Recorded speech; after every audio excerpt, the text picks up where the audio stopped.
Hi everybody, so I'm back. It's the last video of our series talking about my experience in the hospital. I guess right after I had my transplant. I know in the last video I was talking about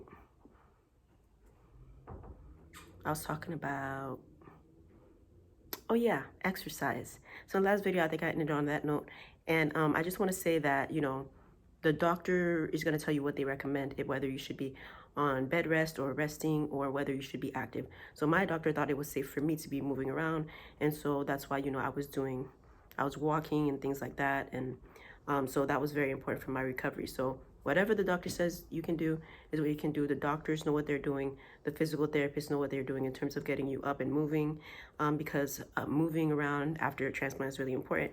It helps to prevent against pneumonia and a whole bunch of other things, and it really helps your muscle strength because you lose a lot of muscle during the transplant. So the more you do before transplant, the better. The stronger you are before transplant, the better. So if you have an exercise program that your doctor has recommended that you attend, make sure that you are doing that.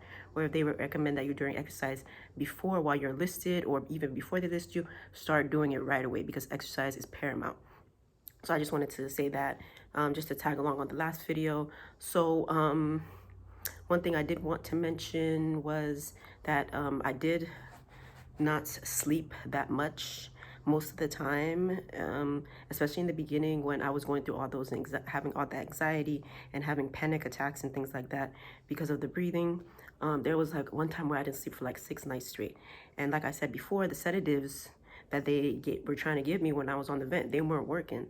And I was having a lot of trouble sleeping, especially because I'm a light sleeper. When the nurses come in the room to check the levels and the vitals and to do whatever, change your dressing or whatever they're going to do, give you a medication through the IV, I wake up so easily. I wake up like every time they come in.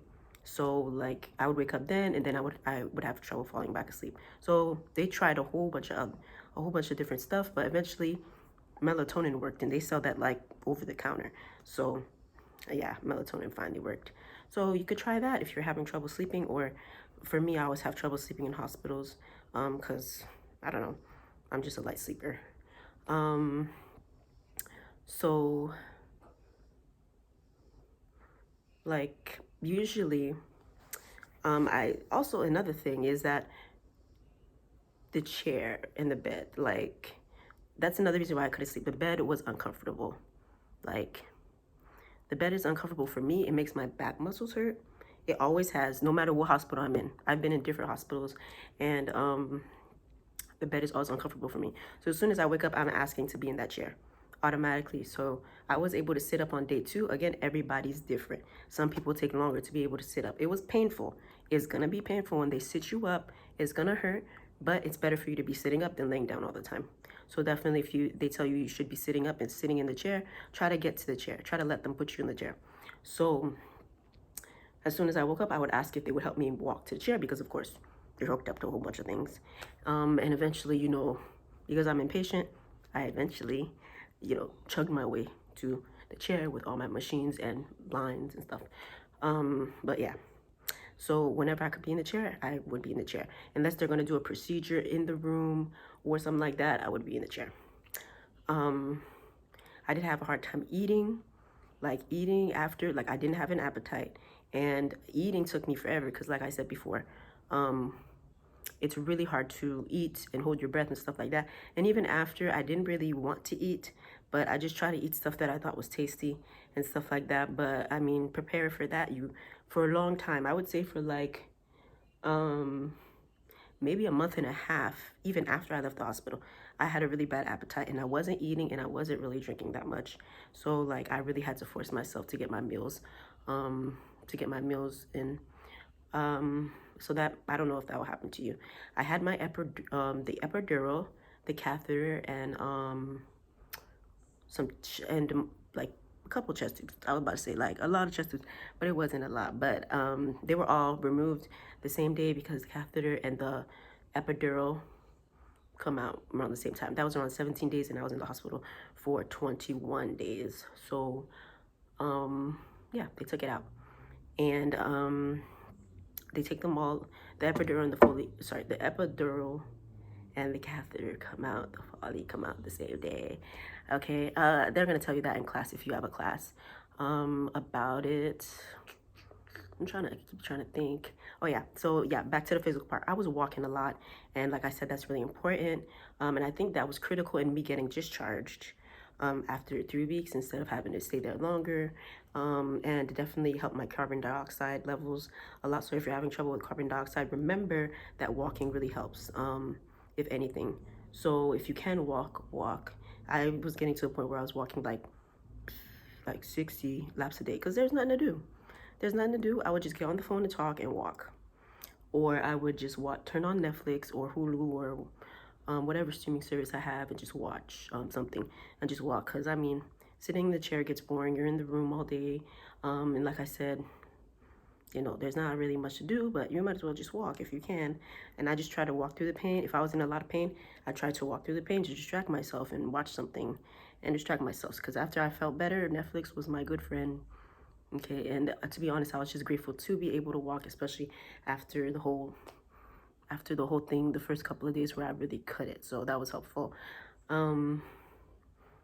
So yeah, once I got down to step down, because there was like, once I got down to step down, you know, you become more independent and stuff like that.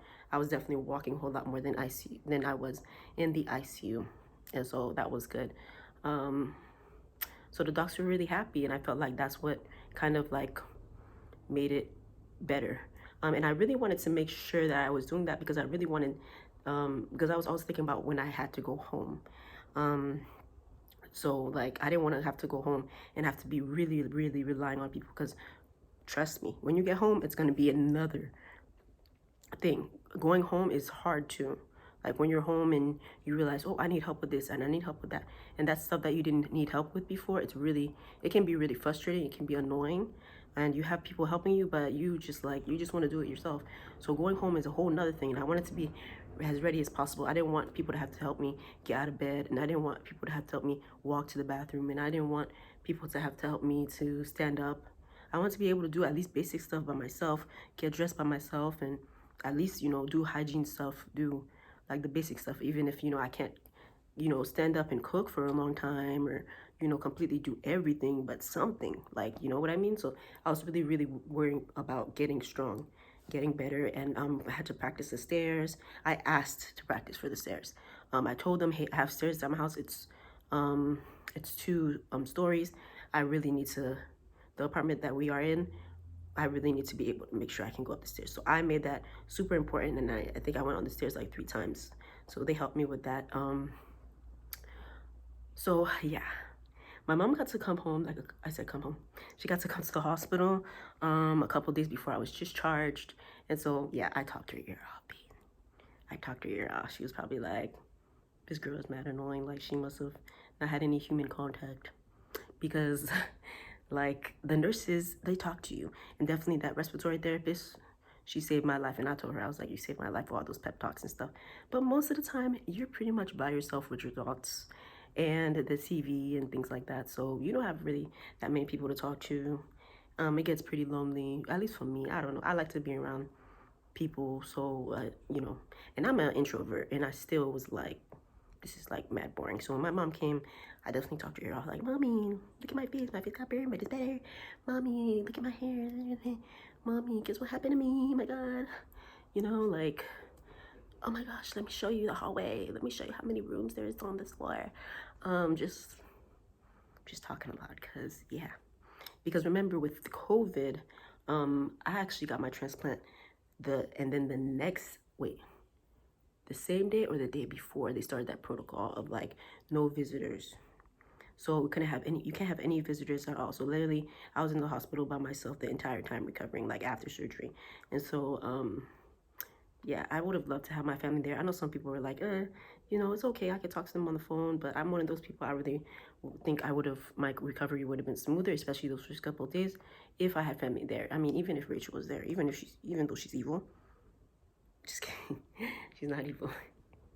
But like somebody, especially my mom or my husband, it would have been a lot. I would have been a lot more comfortable, and like that would have helped a lot with my like anxiety and stuff like that. So it is what it is. And yeah, because there was times where I was so tired, the doctor would come and I would be too tired to tell him, like, hey, I had a headache yesterday, or hey, I've been really hot, like I felt like I had hot flashes. Like, I would forget to tell him that stuff because I'd just be tired when he walked in from whatever, or maybe I was like in a lot of pain or sleepy or whatever. You just go through so many like moods because your body just went under a lot of stress and stuff like that. So it would have been nice to have somebody there. But yeah, so I know a lot of hospitals are probably have that precaution. So just prepare yourself mentally to be like, hey, there's not going to be anybody physically there.